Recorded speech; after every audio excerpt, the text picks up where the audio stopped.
All right, so in the previous video, we talked about how there are three variables: the concentration of reactants, the temperature, and the activation energy, which, remember, the activation energy is the energy hill or the energetic hurdle that reactants need to overcome to become products. And it's these three variables that ultimately combine together to explain our rate laws.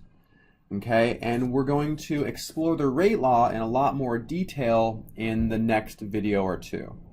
But for right now, let's first think about chemical reactions and think about how different chemical reactions can end up in different rate expressions. Okay, so let's start pretty simple. Let's think about the reaction between hydrogen gas, let's say chlorine gas, and when they react together, they produce two equivalents of hydrogen chloride gas. Okay, so what we want to be able to do here is come up with an expression that describes the rate of the reaction. Okay, and by definition, the rate of a reaction is the rate of production of a product.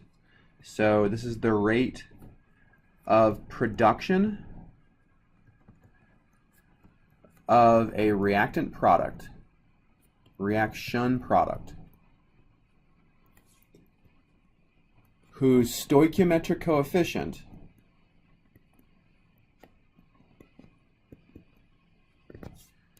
is exactly 1. Okay, so it's the rate of the production of a product that has a stoichiometric coefficient of exactly 1 in a balanced chemical reaction. Okay, so this makes our reaction a little bit tricky, right? Because we don't have a product that has a coefficient of exactly 1. But if we were to write out kind of like a generic rate expression with respect to a product, the production of a product with the coefficient of 1, it would look like this. So the rate would be equal to the change in concentration of our product over the change in time. Okay, so let's think about this graphically. So on the y-axis, we have our product concentration. On the x-axis, we have time. And we know that as the reaction proceeds, the amount of our product increases in a linear way according to this equation, right? And the slope of this line is the rate of the reaction with respect to that product. So this would be the rate of the reaction for a stoichiometric coefficient with, or for a product with a stoichiometric coefficient of exactly 1. So ultimately, this is kind of what we're trying to get to from each of these reactants and products. Okay, so let's take reactants first, and then we'll address our products. Okay, so the reason I want to address reactants first is that what we note here is that each of our reactants already have coefficients of 1, right? There's a coefficient of 1 in front of hydrogen. There's a coefficient of 1 in front of chlorine.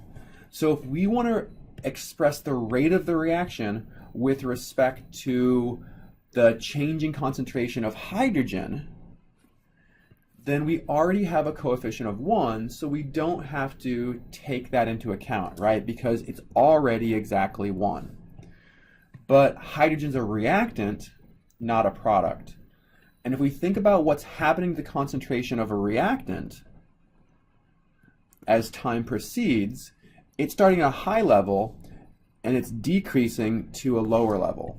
So the rate here would be negative, right? The slope is negative, so the rate is equal to a negative value. So if we want to normalize this and express the rate of the reaction with respect to hydrogen, what we need to do is write the rate of the reaction is equal to the negative change in concentration of H2 over change in time. All right, the slope of this line here, the slope of this line right here, is negative. And we know that that means the rate would be negative, but the rate of a reaction has to be positive based on our definition here, because products increase concentration, so their rates are positive. So to normalize it and express the rate of the reaction with respect to a reactant, you have to include this negative sign. Okay, so the rate of the reaction is equal to negative change in concentration of hydrogen over change in time. Let's do the same thing with chlorine. So chlorine, again, already has a coefficient of 1 in front of it, so we don't have to take that coefficient into account. But, once again, chlorine is a reactant, so the slope of the line, change in concentration of chlorine over time, is negative, which means we need to take that negative sign into account and say the rate of the reaction equals negative change in concentration of chlorine over change in time. So this is the rate of the reaction expressed in terms of changing chlorine concentration. Okay, so you'll note that these look the same. The rate of the reaction is equal to negative change in concentration of our reactant divided by change in time. Okay, it gets a little bit more simple, yet a little more complicated when we deal with our product, hydrogen chloride. Right? It's more simple because we already have a product. So the slope of the line is already positive. So if we express the rate of the reaction with respect to the change in concentration of HCl over the change in time, then it's already positive, so we don't need to put a negative sign in front of it. However, we do have this coefficient of 2, which means that for every 1 hydrogen that we consume, we produce 2 equivalents of HCl. Okay, and this 2 is not a 1. So we have to address this. And the way we address it is that we note that this rate is double what the rate of the reaction is. So we take 1 divided by the coefficient times the change in concentration of HCl over the change in time. Okay, so let's kind of summarize what we did as 2 bullet points. These are the 2 things you need to think about. So number 1 is the rate of a reaction needs a negative sign if changing concentration of reactants. So whenever you're dealing with the reactants, you have to put this negative sign in front of the changing concentrations. Okay? If there's a stoichiometric coefficient,